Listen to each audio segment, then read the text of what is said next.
Today, Viktor Orbán, everyone's favorite Magyar Mussolini, is having a very bad day. And a very bad day for Viktor Orbán is a great day for everyone else. But why, you ask? Well, Viktor today was handed an embarrassing defeat by the European Union's Court of Justice. This is one of the top courts in the European Union that determines what EU law is and when member states violate it. See, the parliament in Hungary had passed a law banning queer content from being sold and displayed publicly.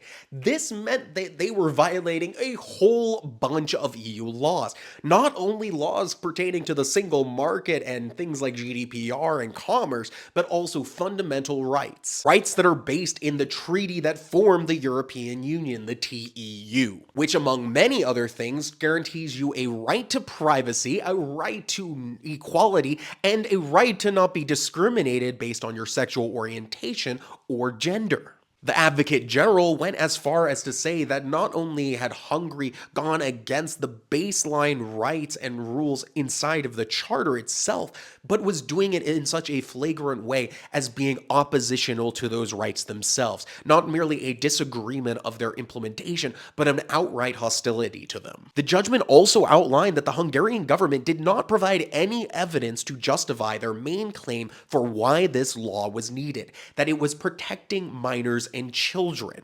In fact, it was determined that it was instead a value judgment by Fidesz and Viktor Orbán that non-cisgendered and non-heterosexual life was not worthy of value and rights and respect as heterosexual and cisgendered life. And that isn't protecting children, that's just them being a bigot. So what's this mean now? Well, it means the EU Commission can bring Hungary up on a whole bunch of additional measures that are going to be done to it, which means Hungary's going to lose EU funds, it's going to pay penalties, and a lot of stuff is going to happen.